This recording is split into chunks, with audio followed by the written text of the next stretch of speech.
You ask Tiger to solve. This deals with linear equations with one unknown. The final result is y equals 1.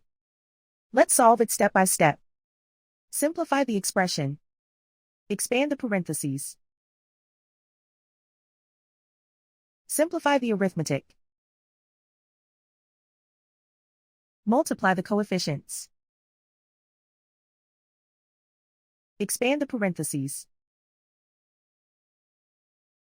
Multiply the coefficients.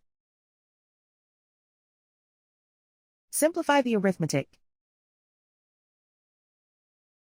Group all y terms on the left side of the equation. Subtract 10y from both sides.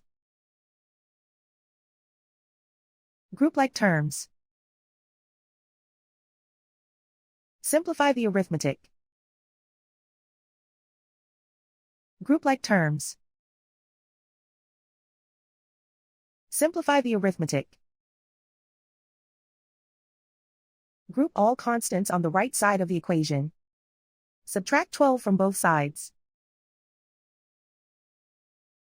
Simplify the arithmetic.